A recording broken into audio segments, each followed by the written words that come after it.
Hi there, Lisa Starr back with you for another episode of Starrcast on the road. Today we are joined by Michael Branham, General Manager at Suzhou Four Seasons. So nice to be here for the Spa China Summit. They are hosting the event this year.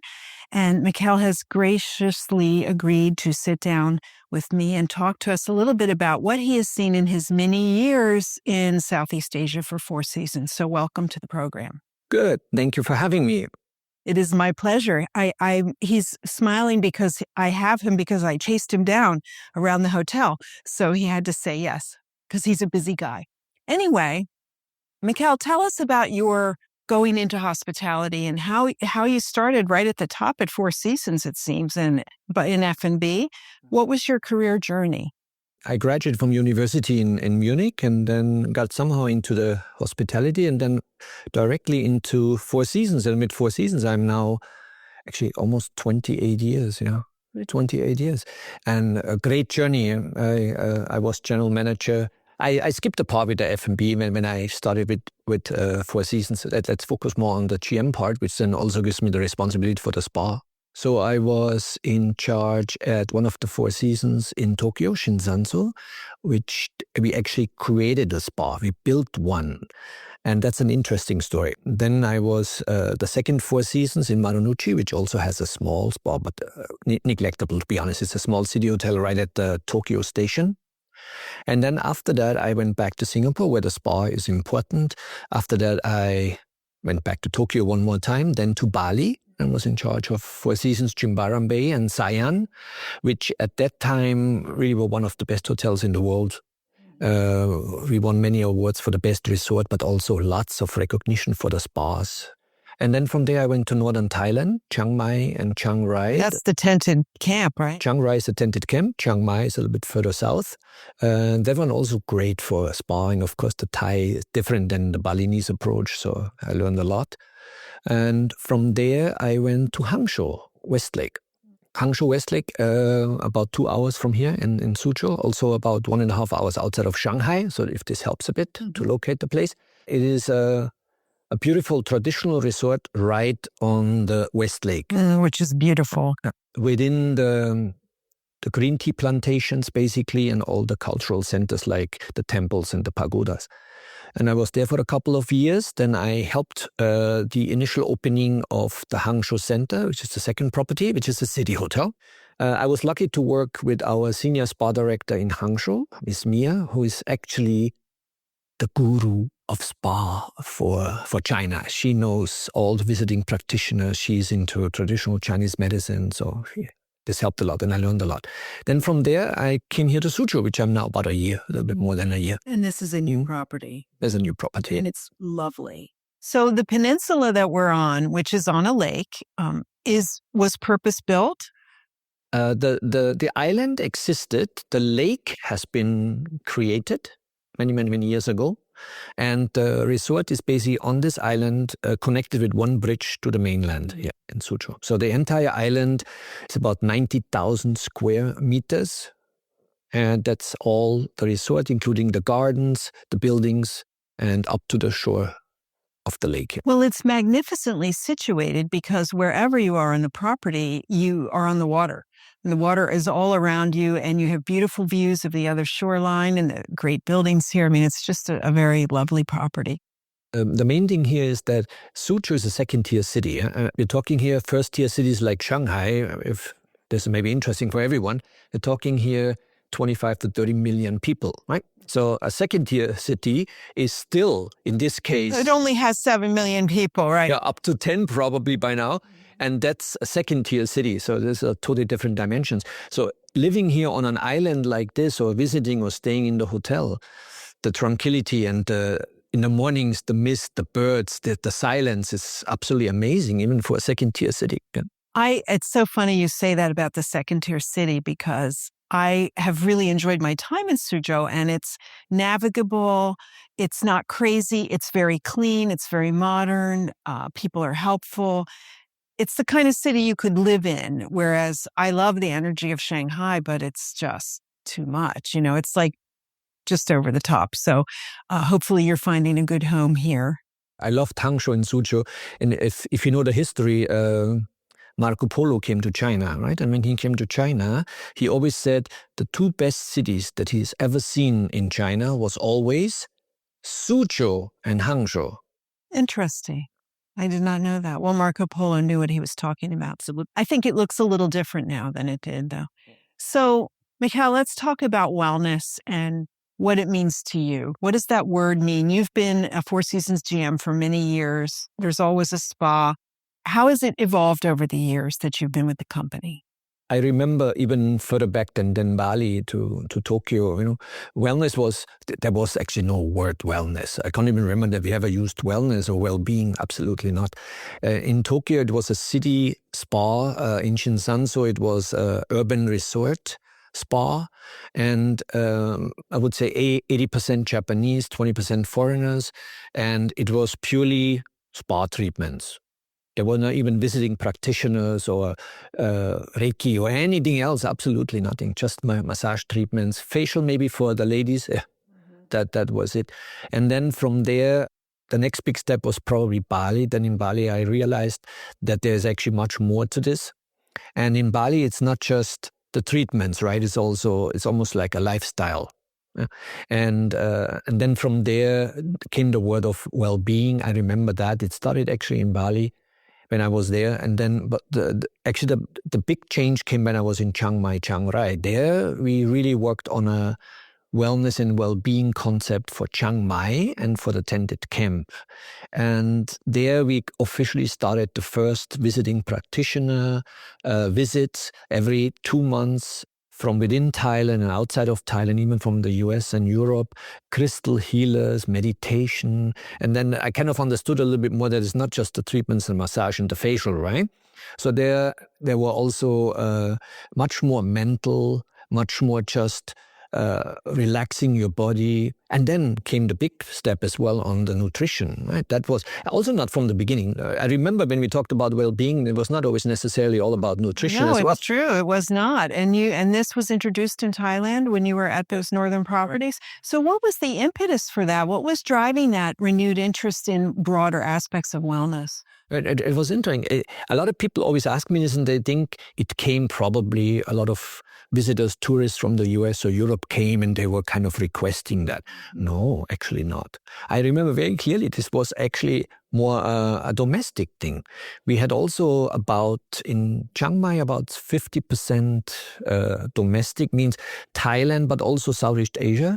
And it actually came a lot from there. Your business was from there. From business was there. And also the requests for more than just treatment and the acceptance and the interest in all these visiting practitioners was actually much more dominant from those Asian guests and the Thai guests initially. And then the foreigners then came, mostly US, I would say, Europe. And when they came, they then followed and they accepted, they participated in these visiting practitioner programs. We had sessions of a couple of weeks with different visiting practitioners. During Wellness Day, we did a wellness month and people just came in and flew in for that. But actually, originally, it started very much with the domestic market. I remember that. That's fascinating. Could you elaborate a bit on the tented camp for listeners who don't know what is happening there? Because it's fascinating. Yeah, the tented camp. Okay, let's do it like this. I tell you a little bit, close your eyes for a moment, and I tell you how you arrived there.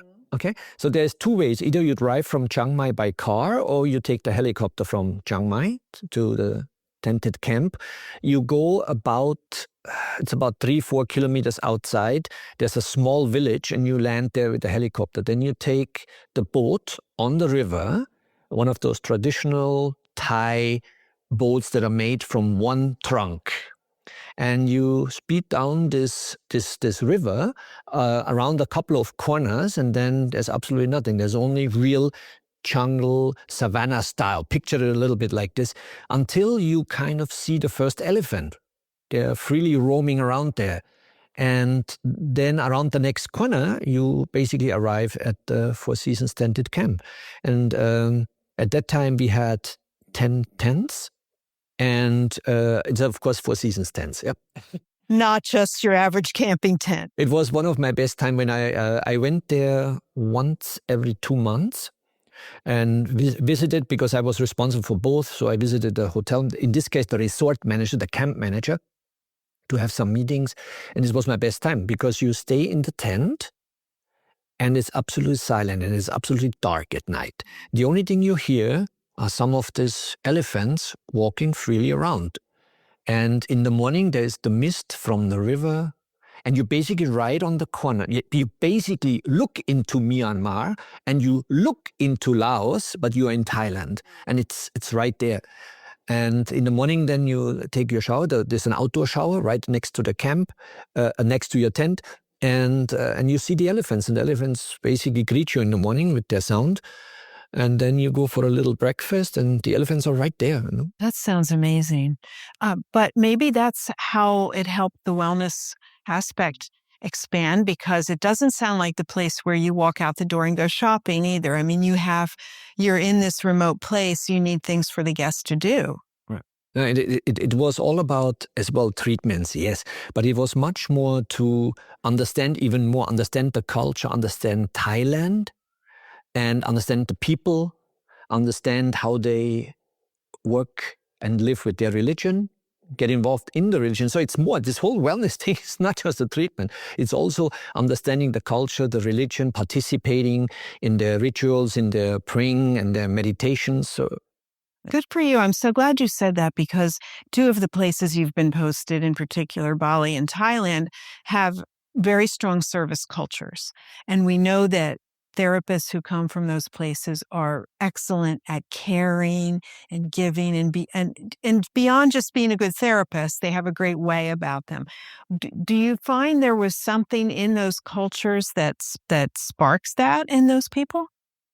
yes, it must definitely, because Bali and Thailand, the religion, the way they are raised, it's all very... No, I don't want to say it's the religion, but it's also the way they are raised. Family values and the way you speak to elderly, the way you just treat visitors and friends that are coming to your house. Basically, visitors are your friends when they come to your house. And that's the way they see that. That's the way they feel. And then they treat you like this and they show you the hotel as it would be their house. You come as a visitor to their place. And that's the way they treat you. So what have you seen, Michael, in your years of being in your position? Like, how does the wellness and spa component help the hotel or drive business? What is the importance of that piece to you from a GM perspective? In the city hotels, it's important for some of these business travelers because they just need to sleep, they need to relax, and they have jet lag. So there is always something there that but it has to be quick, they don't have much time. So that's one aspect. But the real aspect is, of course, in the resorts, right? In the resorts, people don't just come anymore just to relax and sit at the pool. They come to see the culture, but also participate in the religion and participate in any wellness or well-being aspect, which is, again, with well-being, it's the treatments, it's even aromas, it's eating healthy, it's even cycling, just cycling through the landscape and arrive at a temple and then participate in a ritual and then cycle back. 100%. That's a great wellness experience.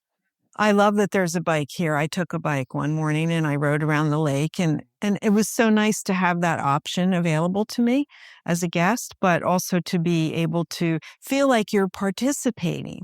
You know, when you travel to a distant land and you check into a hotel for a conference as we are here, I find it difficult to do that and then get on stage and talk about that place when you haven't really been in that place. You've just been in a hotel, which is not the same. And I appreciated being able to go out from here on foot, on the bike, and feel like, okay, now I'm experiencing this place. It's interesting that you're saying that, because I always feel when I talk to the guests, I talk a lot to the guests. So I always feel that everybody has a different definition. For you, it's the bicycling. Some telling me there is nothing nicer than just walking in the morning and listening to the frogs and to the birds when they walk on the lakefront here. Some tell me they just love to explore the garden and identify all the different fruit trees that we have, from pomelo to banana, from pomegranate to oranges. So it's for everybody something different that makes you happy. Happy, we're already closer to well-being now. Here we go. That's true. So when this property was created with a spa and lovely pools, indoor and outdoor pools, nice sauna facility, you have 6 treatment rooms here? And how busy does the business you have keep them? Are guests very interested in treatments, or do they want to just wander? No, here, this is very interesting. Let's talk about China, right? So after Thailand and Bali, then here, and that's a different setup again, yeah? I mean, here I would say right now, I mean, in good times when we have more visiting, again, from overseas, we have about 30% foreigners, a lot from the US and Europe, sometimes 35%, yeah? Right now, I would say we have about 80% Chinese from all over China, Greater China, yeah? And interesting here is they have initially a totally different philosophy to treatments and wellness. When I arrived in Hangzhou about 5-6 years ago, but the last 5-6 years, this has actually changed a lot. Now we have many of the Chinese coming as well, asking not just for a treatment or a massage. They also want to know, can we eat in a Chinese restaurant? Do we have a healthy menu? Not necessarily all the pork and deep fried dim sum. Yeah, so that was a big change. I remember that from Hungary, it was not like this a couple of years ago. But the biggest change, I think, is that you can actually say over the last 20-30 years, it was always made in China.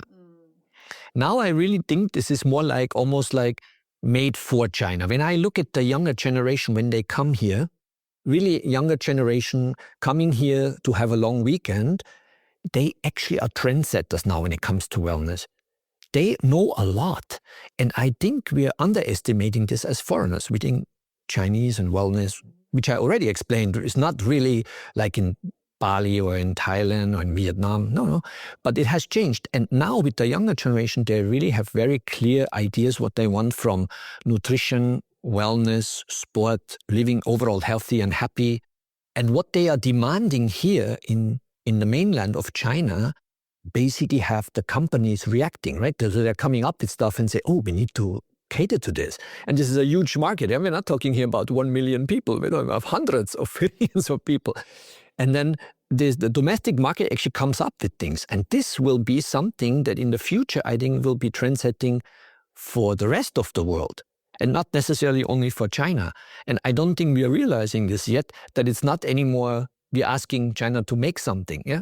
They are doing something for their own people, which then will be trendsetting for the rest of the world. That's a great distinction that you make. And of course, here in China, the scale is just so much broader than anywhere else.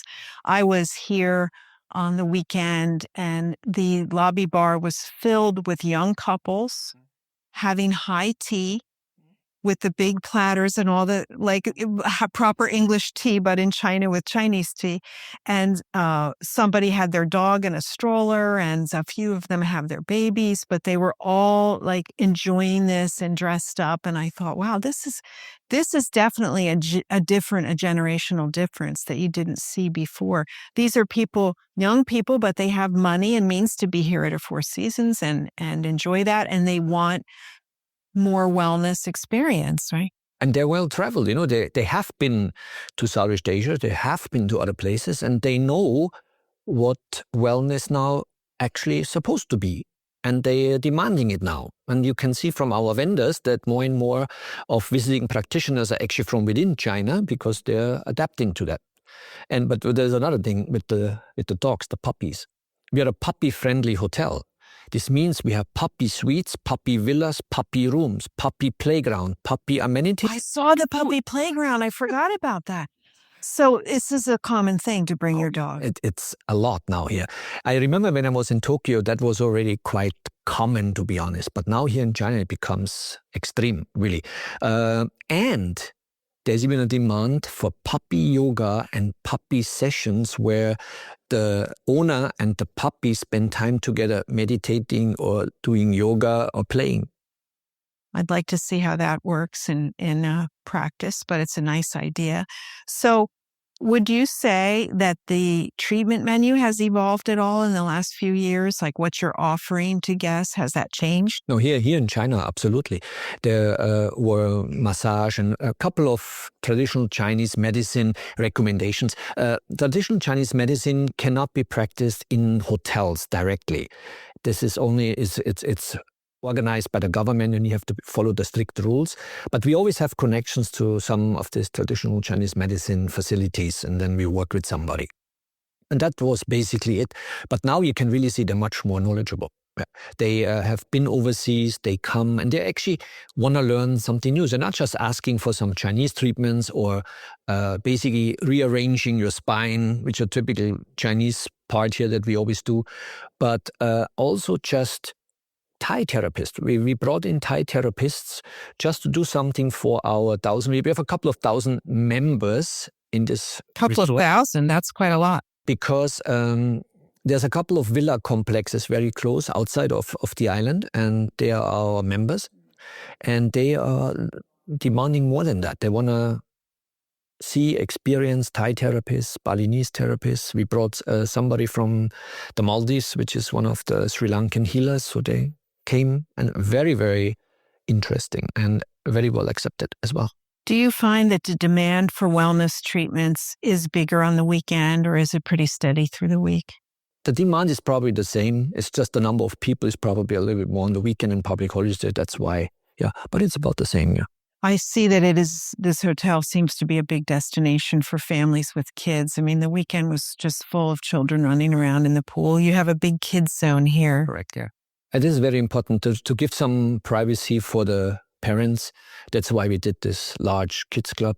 And we have also the kids pool and the outside kids playground. And by doing all this, and we have a lot of staff that is basically trained in taking care of the kids. So then the parents can really relax and do what they want to do that makes them happy, which they feel is their wellness. For sure. I mean, that's a real wellness weekend, right? If you're a parent of a toddler and you want to go and have a getaway in a beautiful place with nice food, but of course your child has to be taken care of.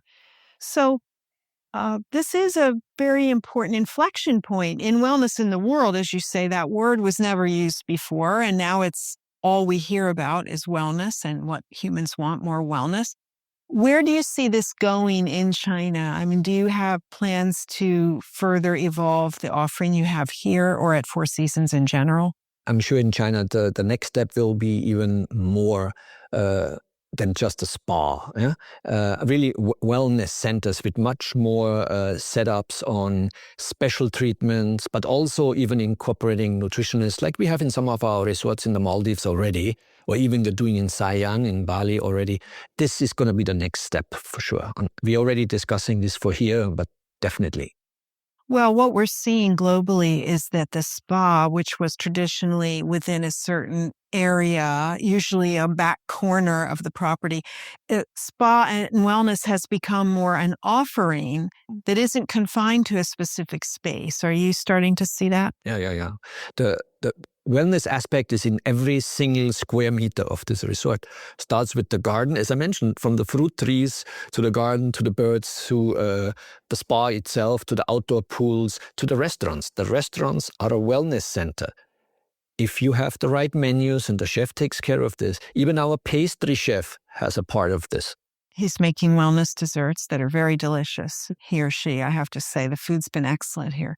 And healthy. I like that there's vegetarian options and many choices. So what do you think in the next 3 to 5 years you will see here in China in terms of this wellness offering? The next 3 to 5, I mean, in China, everything goes very fast, you know.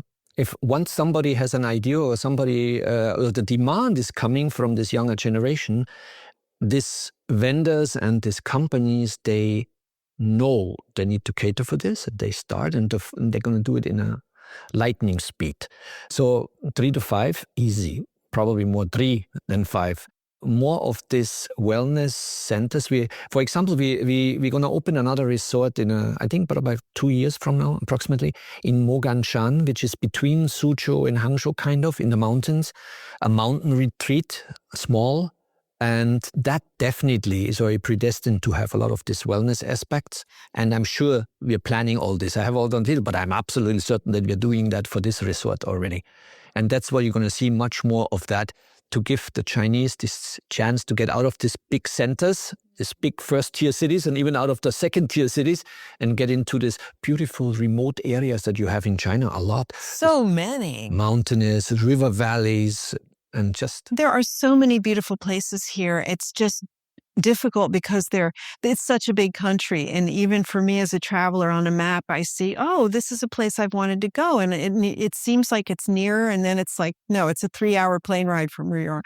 It's a big country with many, many spectacular geographical features, though. But mountains and air and fresh air and water and birds and frogs, you can get in many places. And always that speaks to calmness for people. Michael, what is your favorite wellness practice?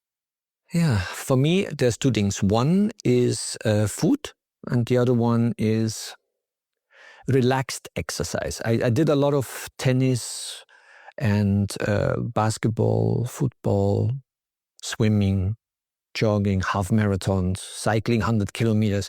But I'm a little bit away from this now. I like it more relaxed. Actually, I love speed walking. I just walk. I walk from here, from the resort, you can get off the island and then along the lake. And there's a couple of rivers that go outside to the outside of Suzhou. You can actually walk easily 10, 15 kilometers one way. So I walk 10 to 20, sometimes 25 kilometers to total.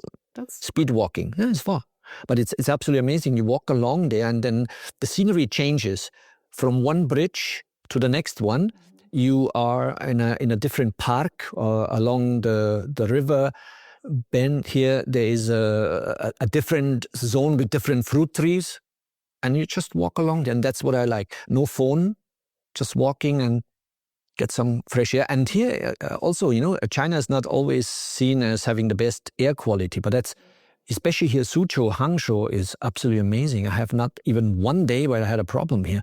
So it all depends where you are as well. And there's many, many areas that have great air, great water, and great landscapes. And what about the food aspect? I love food because I'm food and beverage background and I must love food. But it has changed a lot as well. I really challenge the chefs to always surprise me with something that I consider healthy. Healthy doesn't mean necessarily that it has to be 100% vegan or 100% vegetarian. I like fish, I like chicken, but it has to be prepared in a way. I like Chinese steamed vegetable. Absolutely amazing. They have a variety of, I know here in our restaurant, 15, 20 different green vegetable that he makes in his seasonal menus. Just having this green steamed vegetable with garlic, sometimes with oyster sauce. And just that steamed is already amazing. And then grilled fish, amazing. That's my favorite diet too. Exactly. That's what I'm challenging them. Well, thank you again for joining us for this episode and for hosting us at the Spa China Summit. It's a lovely venue and we're going to have an excellent time. Thank you. You don't have enough time. No, I know. Definitely not enough time to see the whole of China. You don't have enough time to see Jiangsu and definitely not Suzhou either. Now I have to come back. Thank you again.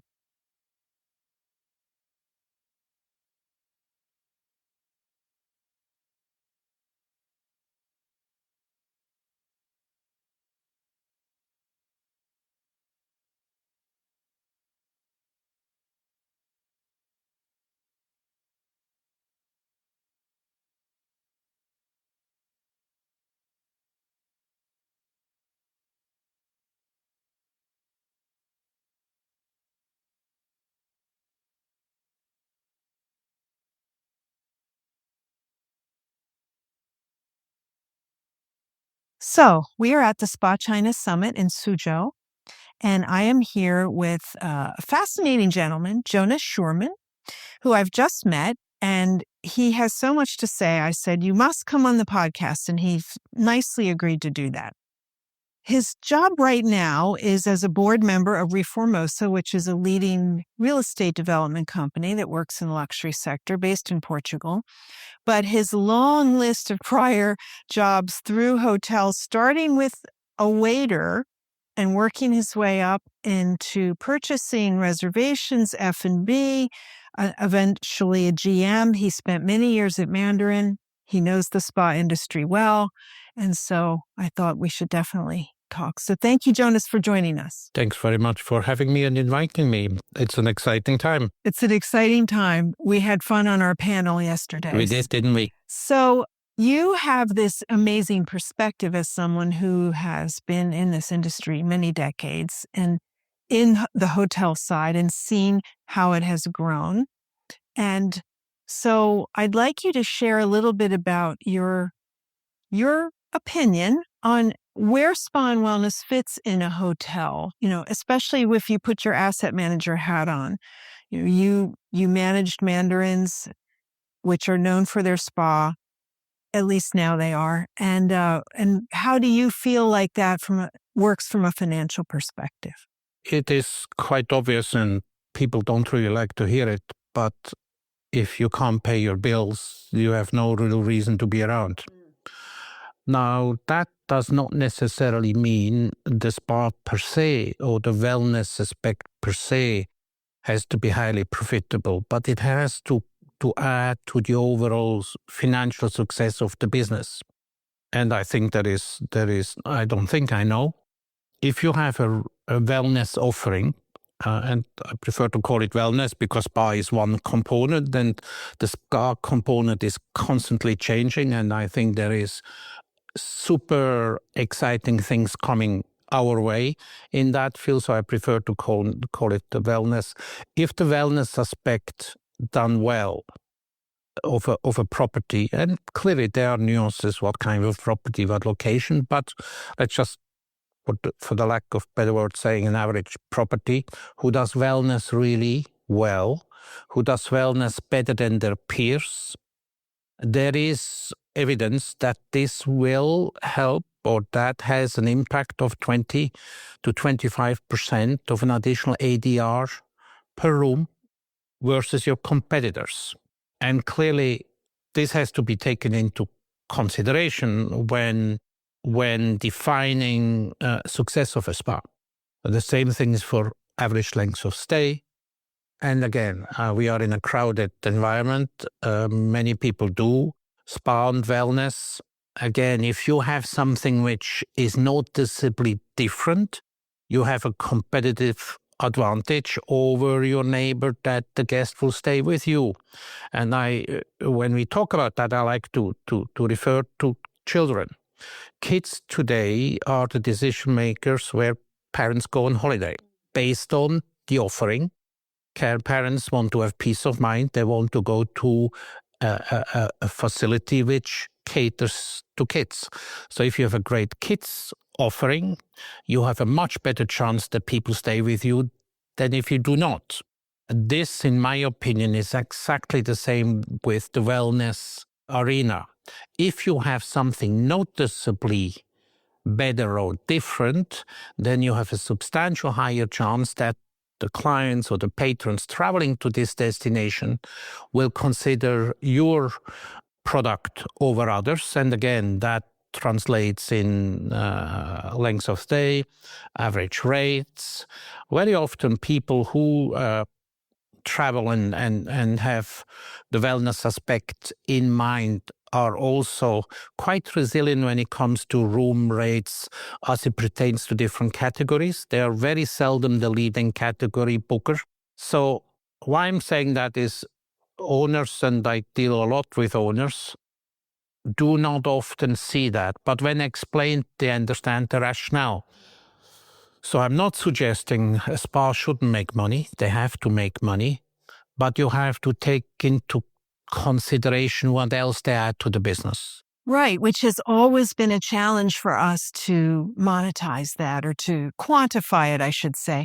We heard 15 years ago when Andrew Gibson was at Mandarin, I remember hearing him say that exact thing, that we saw the lift in ADR, the length of stay went longer, they spent more on F&B.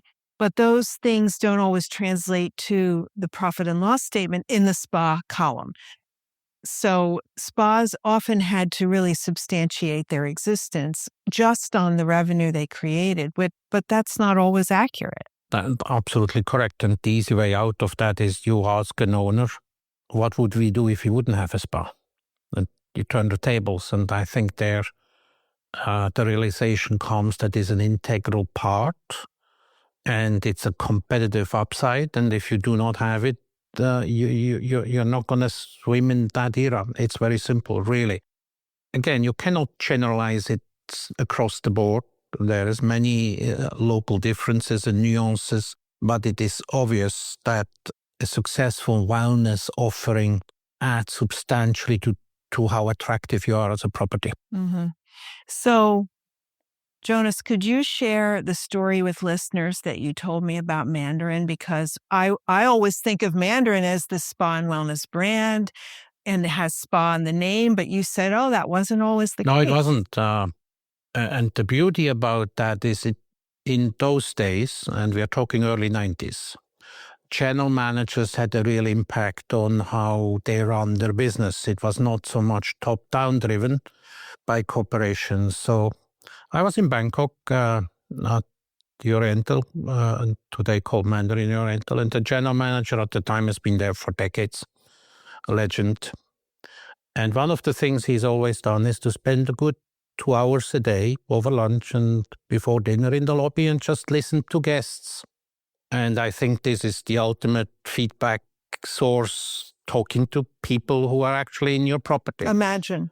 And one of the comments was, and I wasn't there, I only joined a little bit later, but we still talk today quite frequently, this gentleman and I, and he said, listen, people always talk to me that when coming to Bangkok, if they wanted to have a massage, there was always an uncomfortable connotation to it. You know, is it a genuine or is it more of a different approach? And Thailand has always been very well known for the well-being part of it over history, But, imagine you're a business person and you travel to Bangkok and you're telling your wife who is at home over the phone, I had a massage in Bangkok. Might not sound so good. Doesn't.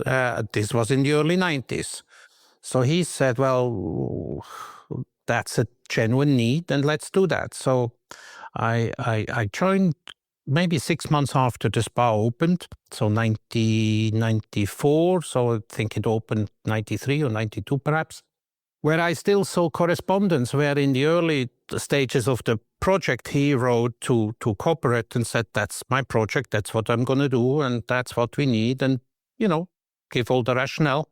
And the answer was no, that's not what hotels do. We are not in this business. So we're talking 91, 92. So yes, it's many years ago, but in the big scale, it's quite recent. The good thing is he didn't listen. And of course, he had a very good relationship with the owners. And I think he hired John Morford, who was an interior designer of great repute, and spent, I think, $4 million US. And we are talking 1991, 1992. This was a lot of money. And the rest is history, so to speak. So within Mandarin Oriental, that's where it all started, from guest comments to the general manager, who took it upon him to actually see the need and then actually do something for it. And that created a whole new aspects of the company. So it's reasonably recent. Mandarin started in I think 1963, and this happened in 1990, early 90s. So, it's not that Mandarin or any other company has done that for 100 years. Do you know how many properties they had at the time? Yes, there was two in Hong Kong, one in Singapore, one in Manila, one in Jakarta, one in Bangkok, one in Macau. 7. Okay, 7. And how long did it take for the spa to start showing up in the other properties? It took a bit of time. I think one of the first one who followed was Manila. And then I think Hong Kong only really went big way into the Mandarin. Hong Kong only went into a big way into spa when the hotel was closed for a complete refurbishment 20, so I think 2008, 2007, something like that. But yeah, I mean, some hotels have different financial resources, some have different priorities. But yeah, it sort of was again up to the owners and up to the general manager how hard he or she pushed. And then I think where Mandarin really embraced it, there was a corporate director of spa and well-being at the time, and he was a visionary in that field. And the landmark Mandarin Oriental was done in Hong Kong, plus, of course, the Oriental in Hong Kong, then Singapore, and then, of course, the overseas, like London. There was a visionary, a leader who was not afraid of taking risks. And those days, the culture of compliance and being risk adverse, and this is not a Mandarin thing, this happens all over the place today, was less dominant. So people were willing to do something and think out of the box. So Jonas, how do we get around that now that everything costs so much and we are all governed by, compliance officers or risk and insurance, and it does stifle the willingness to take chances or try something new? I mean, how do we navigate in an environment like this? It's a very, very important question. Of course, it's a very good question. I think it will continue to happen, but in a different field. Again, I'm in a fortunate position that I have owners who I have the privilege to help them manage the assets, who say, oh, we want to build this, and we have to have a spa. My question is always, why? Why do you want a spa? And the answers are usually because guests want one. No, they don't. We have to have one because everybody has one. I said, that's not a good enough answer, because then I know there is work to be done. And very often this comes when people with good answers, let me put it that way, they all had, or most of them had, personal experiences through illness or through an observation or through a visit. And we had yesterday a case study where somebody was a cancer survivor in the Philippines and put up an absolutely phenomenal product. It was not really monetized and managed, but there was somebody who, because of a personal experience, had a vision and said, that's what we have to do because it doesn't exist. And passion. Without passion, you're not getting nowhere, I believe, in the creative field. And creating new spa treatments or wellness offerings has to have passion. Otherwise, you ask ChatGPT what to do, but I think that's a different thing altogether. I think what it's personal experiences or somebody who has seen something or heard of something and got excited about it. So I think that's sort of the why. The question is the who. I think the trendsetters in terms of innovation are going to be small and independent operators who do not have the shackles of compliance. Because you have to see, if you look in the last 10 years across the 5-star deluxe operators who are well known, there's a handful of them who operate worldwide. What have we seen which moved the bar? Yes, we have a new music, and we have a new oil, and we have a new protocol, and we have a new yoga. That's fine. But who or when was the last time where the bar was moved substantially? I can't remember. And I think we are on the doorstep of fantastic new developments in the well-being area. Massages are still very popular and a staple of what has happened. And I think I mentioned that yesterday. If you would, in this city where we are, and I think every city is going to be the same, if we would look at the menus of the top 10 spas in this city, I would think 60% of the treatments are all the same. I agree. And they're probably even the same price. And because labor is becoming more and more challenging, there are probably, people hop around. You probably have therapists in your facility who have worked for 3 others in the same destination. So basically, you have more of the same. And I think this is one of the challenges one has to address. How do you differentiate yourself? And as I said, there is so much coming, AI, and what AI can do, the robots. And when I heard first time of robots doing treatments, I was horrified. But doing a little bit of more work, talking to more people, thinking about it. Now, think about that. You're flying from Phoenix to, I don't know, you go to a secondary city in Finland. So you're on the plane for 15 hours. You get to your hotel at 10, 11 p.m. and you thought a wellness treatment would really be cool. But I almost certain that you won't do it because you're tired. You don't want to go through the ritual. You don't want to have to unpack, derobe, go to another place in the hotel. At 11 p.m., is the therapist going to is it going to be a good treatment or not? The risks are high. So versus you get somewhere and you just need something on your back, on your shoulder, and there is a machine who actually does that.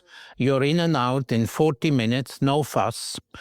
I think there's different needs and different offerings. The same thing, I know people who are very adverse of other people touching them. It's true. And then the other thing is, do you really want to have oil over your body at every time of the day? So I'm not suggesting that robots will replace people. I hope that will never happen, and I'm quite sure it will never. But it is a complementary offering which satisfies a need.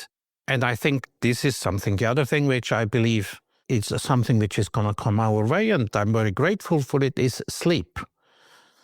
You know, how many people do we know in our social environment who struggle with sleeping?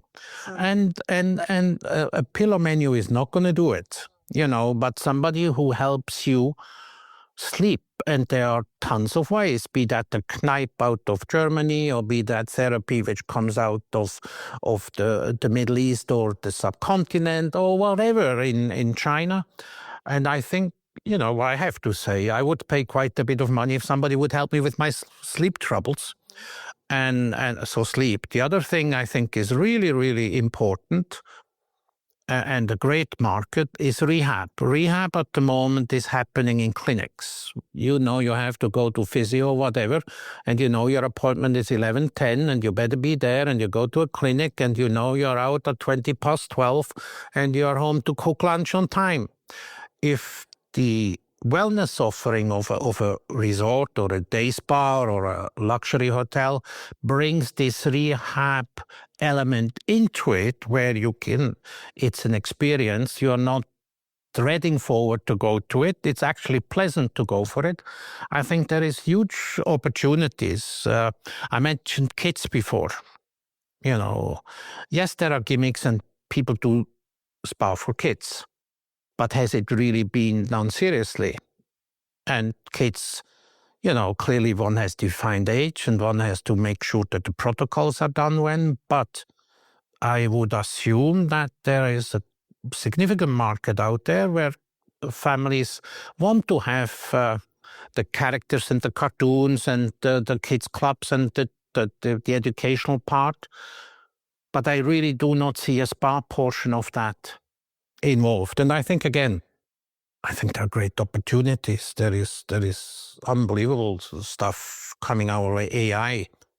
We all have wearable devices. At the moment, it's perhaps an Apple Watch or a Fitbit or whatever. But if you think what happened in technology 5 years ago and where we are today, look at how your mobile phone looked 5 years ago and what it is today. I would assume in a few years we have wearable clothes which detect, I don't know, how many different aspects of our body and well-being. Now, we don't have doctors and we do not have the skill to analyze that. But there I see there is a great opportunity for AI. Is it going to solve all our problems? No, but it's a tool which I am certain helps us to customate the client experience. Think about when you bought a car 5 years ago. You went to the showroom and they had a number of options, number of colors, number of stereo, number of engine, and that was it.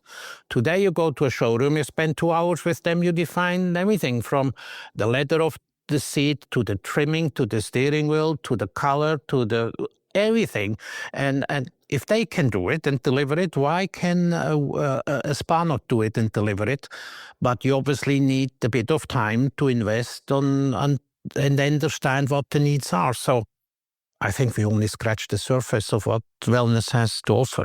Well, you have a lot of great ideas. I love hearing that about the kids. And certainly the rehab is fascinating. We know that sleep is a large driver now. It's a big topic in the U.S. And we see many spa treatments that offer help for sleep beyond a pillow menu. But, really, how much can we do in an hour with any guest that's going to really change their life? Excellent question again. I don't think there is any answer to that, meaning there is not much you can do. But it's a mindset. It's the same thing. What can one massage, a sports massage, do if you are exercising every day Yeah, it's a symptom. It just fixes an instant problem. But it's a mindset issue. And I think it is the same like nutrition. It's the same like many other things where you have to take it serious. It's been taken serious. It's been talked about. There is a number of treatments which are being developed. There is going to be, things will get published and people think about it. And then, a deep tissue massage has different protocols and all that, but the essence is the same. I would think this over time will be similar in sleep, where there are protocols which are proven to assist or do well. And there is two things. One is the long term and one is the short term. The short term, we always, not always, but for the last couple of years, we had these jet-lag massages. And they might have started off as a gimmick, but it became a trend and studies were done and certain things do help and certain things don't help. And I think this is the same thing with sleep. And I'm a firm believer. We all know how we feel when we didn't sleep well. We all know. And it's not good. It's not good. And if this gets into the wellness era, taking it very serious, we get a different mindset to sleeping than we have now. And that means also we are more focused on it. Because there is going to be more work to be done, we as individuals, it's like nutrition. If you eat certain things, it's not going to be good for you. And if you eat certain things before you go to bed, the risk that you're not going to sleep well is higher. And I think this is the same thing with when people deal with how do I increase my chances to have a good night's rest. I'm not sure if that answers your question. No, it does. It is a mindset, and I think it's what you're saying is we need to think in the spa industry about positioning ourselves as a resource for these things that go beyond the traditional facial or massage or manicure, that really help people with their life issues. But it is a commitment as well. We need to be able to do it more than once. And let's be honest, let's be clear. The massage part of spa won't go away and will stay core. And there's nothing wrong with that because it is a fantastic experience and, it's very much loved by people who have the opportunity to enjoy it. I'm not at the least suggesting that gets replaced. The same thing when I talked about robots, I'm not in the least suggesting that they replace people, but it is a different offering. It covers a different need. And I think it's just choices. I mean, today it's all about choices and you being in control. If I want to have a spa treatment, which helps me with that, that's what I want. So demands are, clients have a great way, or guests have a great way to tell us what they want.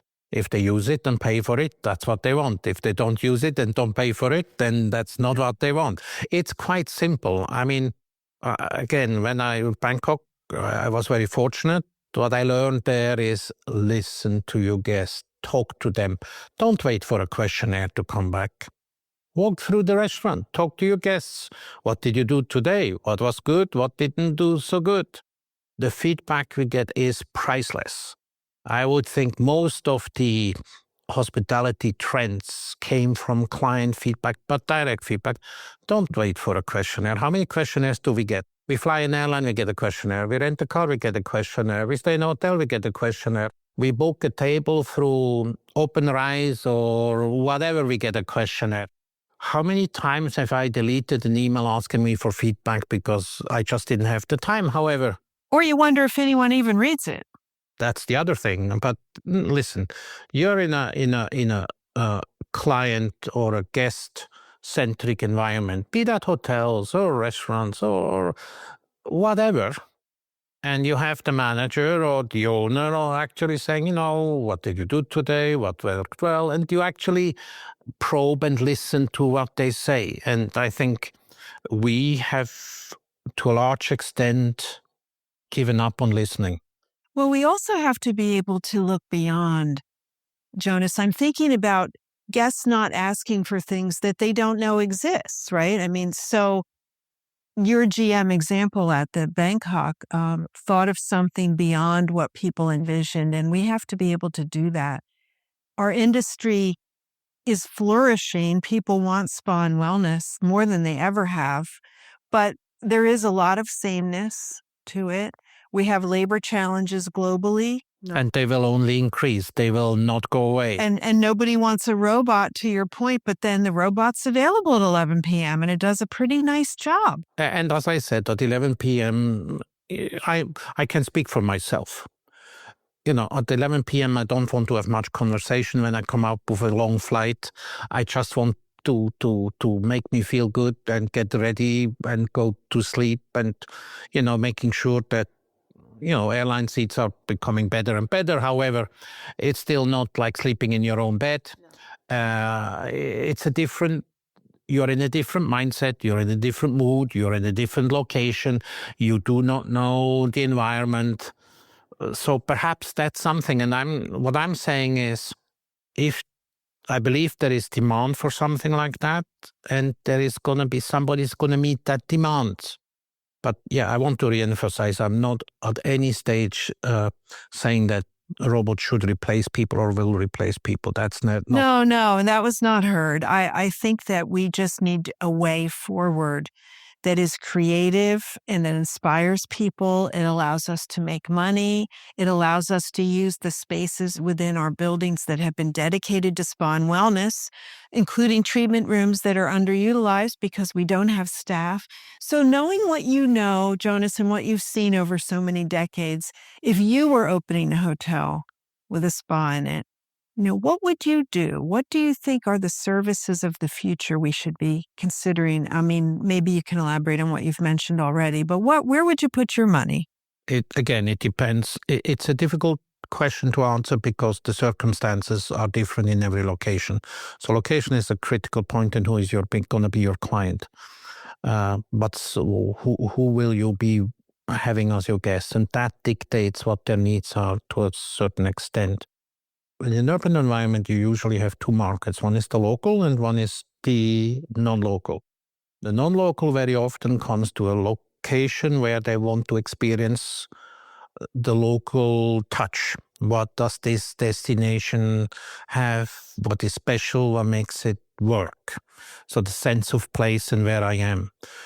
So let's say you go to Thailand, you want to have the best Thai massage there is. Whether the locals, they want to have what's the latest cry where they find somewhere else, or very result driven.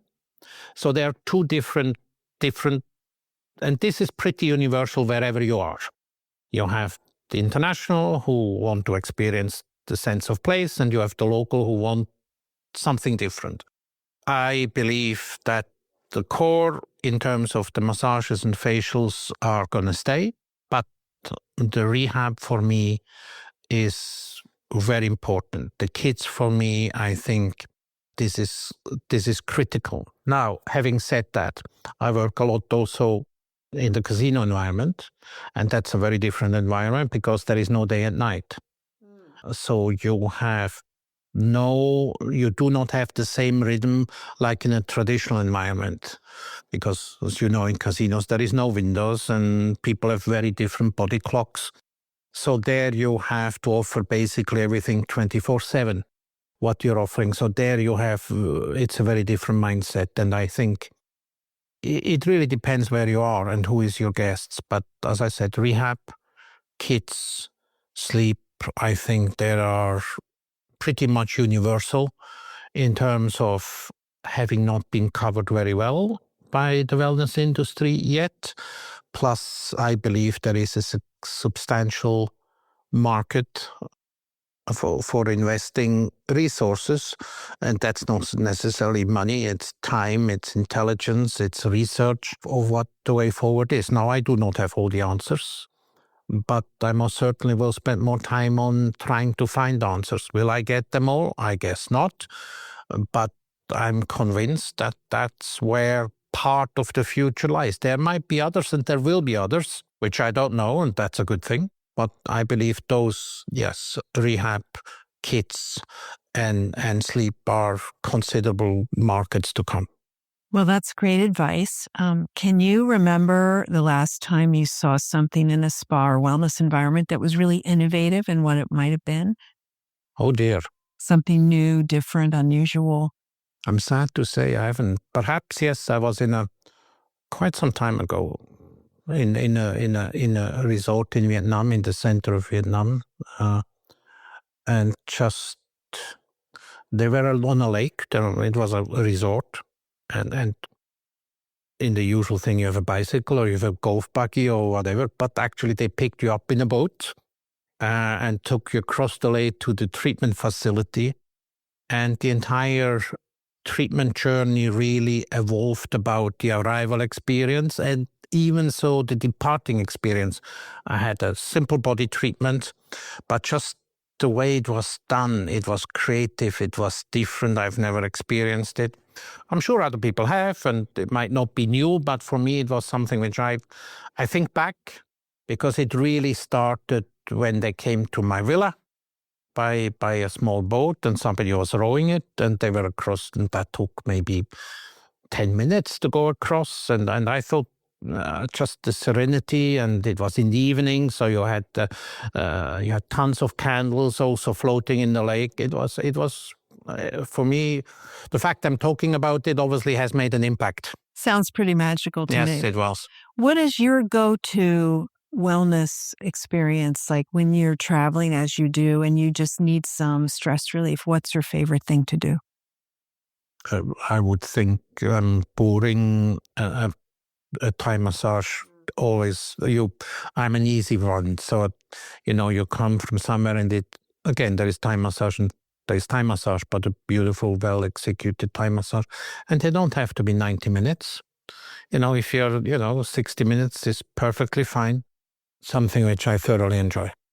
I'm with you on that. I love that too. I don't think enough places offer that or do it well. I agree with that. Well, Jonas Schurman, it's been great speaking with you. Thank you so much. Board member from Reformosa and very knowledgeable on all things hotel and spa. Thank you for joining us here at Starrcast and at the Spa China Summit. Thank you very much for having me. It was a great pleasure. And let's see what the rest of the conference brings. For sure.